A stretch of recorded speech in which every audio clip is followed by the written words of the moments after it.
Reva Sevander, the third sister, is an ambitious and relentless inquisitor for the Galactic Empire with a Jedi past. One of the major aspects that stood out in the first 2 episodes of Obi-Wan Kenobi is how maniacal Reva is as the third sister. The character is brought to life by Moses Ingram as an inquisitor throughout the season, hell-bent on bringing Obi-Wan in for Darth Vader to punish. The third sister being highly intelligent, strategic, unrelenting and highly motivated to complete her mission. She's also ruthless on a similar level to Darth Vader and is not afraid to eliminate anyone who gets in her way.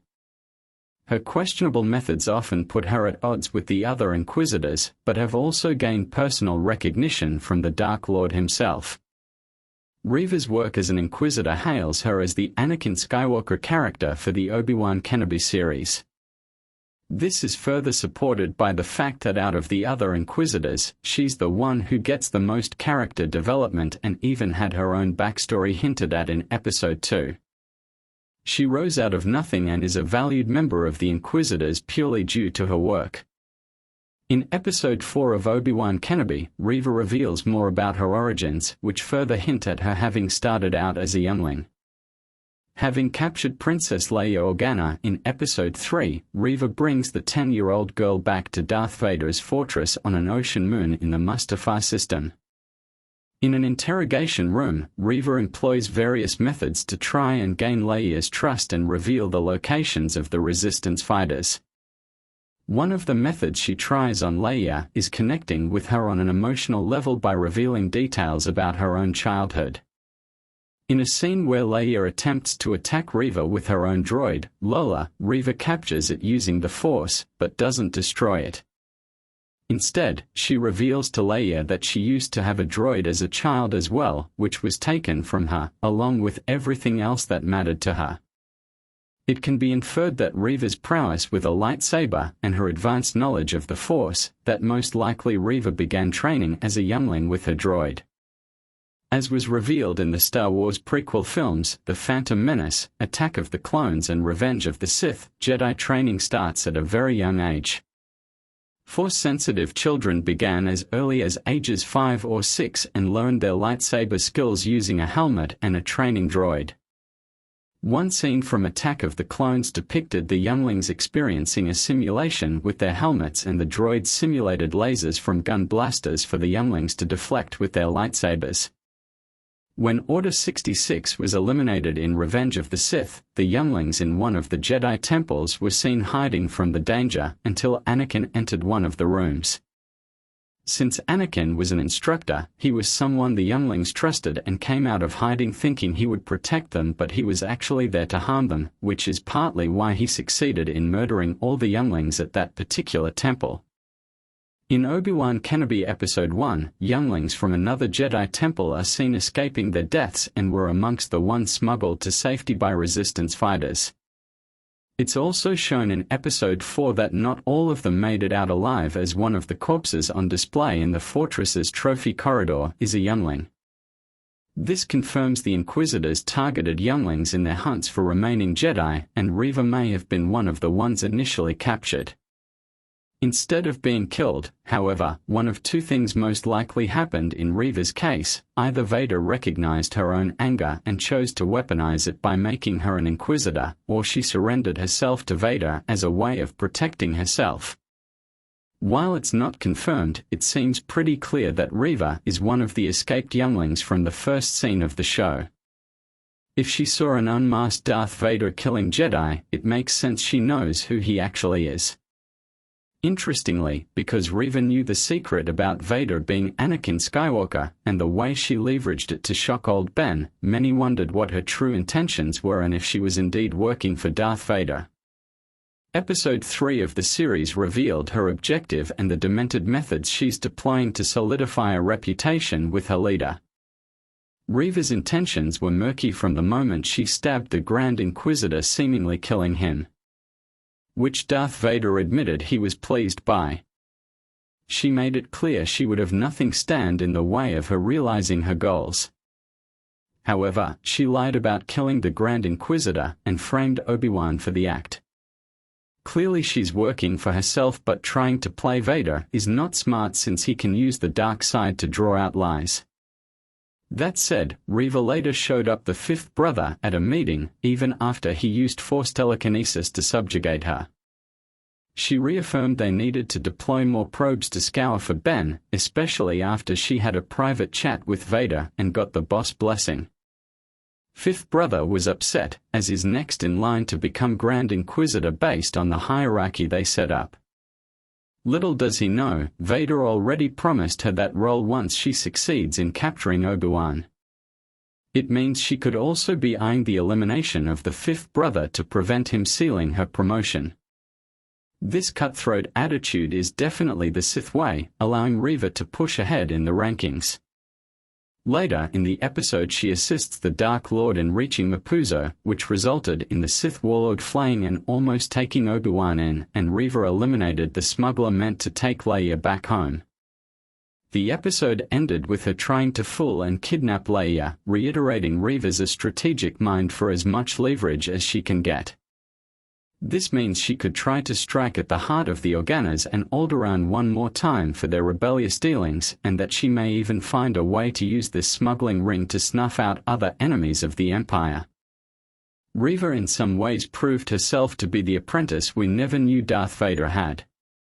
The series follows Obi-Wan Kenobi about 10 years after Revenge of the Sith, when he's called away from Tatooine to save young Leia Organa. It's the new villain, Reva, the third sister, who is praised as one of the best Star Wars breakout villains in years. Yet not everyone has greeted the new character with open arms. Moses Ingram shared racist messages she received on social media for the offense of simply existing as a black woman in the Star Wars universe. Both Lucasfilm and series star Ewan McGregor released supportive statements condemning toxic hate comments and reactions of Ingram's portrayal of Reva. Not only are the messages Ingram received racist and hateful, the general critique of her character is founded in a deep misunderstanding about what makes a great Star Wars villain. She is powerful in the Force and able to do things we've not seen many others able to do. For example, she is able to read someone's thoughts through the Force, something we've not seen anyone but Kylo Ren do. She is brash and reckless, leaping across rooftops before looking.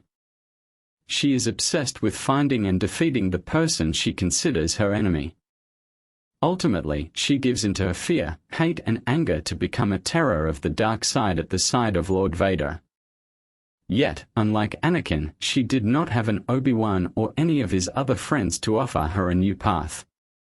When the Jedi Order fell, she was left to survive on her own, a path that led her to the dark side of the Force and the Inquisitorius. Obviously, since Obi-Wan Kenobi was in A New Hope, we know she fails her mission to kill him. Yet, we also know that the Grand Inquisitor shows up in Star Wars Rebels and that Reva doesn't. This means she's likely to be dispatched with extreme prejudice, either at the hands of Kenobi, Vader or even a healed Grand Inquisitor. Yet, Lucasfilm would be fools to kill off a villain this fantastic after just one series. Reva has the potential to be present in Star Wars stories for many years to come. While Reva represents, in a way, all of Obi-Wan's failures with Anakin, she could ultimately share some qualities with another iconic Star Wars villain, Darth Maul. At least, beyond simply both of them hating Obi-Wan Kenobi. Like Reva, Maul's story is also a tragedy. He was taken from his home and given, like property, to Palpatine. After the events of The Phantom Menace, he was presumed dead but survived. Kept alive by his hate and anger, he then sought revenge for himself and, as Sith are wont to do, power. Yet, whether it was from the throne of Mandalore, the head of the Crimson Dawn criminal organization, or trying to make Ezra Bridger his new apprentice, Maul is destined to fail. He's a Sisyphean figure in the Star Wars mythology. He rolls his metaphorical boulders up metaphorical hills, only for them to tumble back down to the base every time he gets close to the top. The reason Reva could be a new Maul-like figure is that at her core, she is a character as disillusioned as Obi-Wan Kenobi. Yet, instead of despair, she turned her fear and anger into hate to fuel her dark side powers. When the Empire also eventually fails her, casting her aside with nary a second thought, she will have more scores to settle. As interesting as the Jedi and the Sith are, there is plenty of room for other Force users to cause trouble in a galaxy far, far away. Ultimately, whatever happens to the third sister of the Inquisitorius, Star Wars fans should be over the moon that we got Moses Ingram to play this role. She is an award-winning actor, Ivy League-educated woman who embodies everything that is great about Star Wars. Her character is supposed to be opposed by the audience, but never should that fictional frustration turn into real-world harassment. Fans of Star Wars who understand that stories are stories. Like the good guys who showed up to fight the Final Order in Rise of Skywalker, there are far more of them than there are of the bad guys. The reason Reva could be a new Maul-like figure is that at her core, she is a character as disillusioned as Obi-Wan Kenobi. Yet, instead of despair, she turned her fear and anger into hate to fuel her dark side powers. When the Empire also eventually fails her, casting her aside with nary a second thought, she will have more scores to settle. As interesting as the Jedi and the Sith are, there is plenty of room for other Force users to cause trouble in the galaxy far, far away. Earlier in Part V, Obi-Wan realized that Reva was one of the younglings from the Jedi Temple on Coruscant. Reva confirmed to Obi-Wan that she witnessed Anakin Skywalker's massacre of the Order, including her friends, and she barely survived herself. Reva's emotions were complicated in this scene because she rightfully blamed Anakin for the massacre, and she also blamed Obi-Wan for not being there to help and for not preventing Anakin's fall. Reva also wrongfully blamed herself for being too weak to help save the other Jedi. With this confession, she revealed her true motivations have been to grow strong enough to defeat Darth Vader by any means necessary. She even told Obi-Wan that he had no idea what she'd done alone, referencing the horrific acts she had to commit to rise within the ranks of the Inquisitors. However, her vulnerability in this moment also showed that Reva could still be saved. The possibility of Reva's redemption did not come out of nowhere. It has been clear that Reva has had more going on beneath her surface rage and motivations, due in large part to Moses Ingram's strong performance throughout the series. For example, in Part 3, Reva discovered the hidden safe house for the Path, an organization created to shelter Force-sensitive people and get them to safety. When Reva first saw the symbol of the Jedi Order carved on the wall, she reached out toward it with tears in her eyes. Then, she became enraged and knocked supplies to the ground. This sequence reads differently after the reveal of Reva's past and her present goal. She still mourned her family and friends' death from the temple as well as her own lost innocence, but her rage in that moment could have had many causes. It could have stemmed from her anger that no one was able to protect her or save her fellow younglings. It also could have been anger at herself because she knew that she would have to expose the Path in order to further her goal to hunt Darth Vader.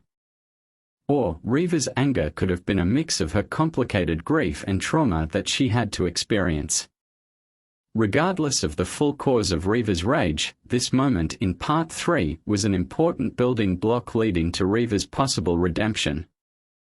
In Part V, Reva did actually help the rebellion by going along with Obi-Wan Kenobi's plan. While her cooperation might have been only so that she could attack Darth Vader when he was alone and distracted, she also may have been motivated by a desire to foil Darth Vader's plans and help the refugees. However, Darth Vader defeated her easily. The scene of Reva's defeat echoed flashbacks when Anakin approached her and the younglings, showing that part of Reva is still a scared child facing an impossible enemy to defeat. Darth Vader also revealed that he knew about her intentions all along, which means all of her plots and schemes were seemingly all for nothing. Vader left her for dead on the floor of the rebel base of Jabian, believing that she would not be a threat to him ever again. In Reva's darkest moment, she found the device that Obi-Wan has been using to communicate with Bail Organa, and from the message, she learned that Luke Skywalker and other children were on Tatooine. As she made this discovery, Obi-Wan sensed a disturbance in the Force while escaping with the refugees.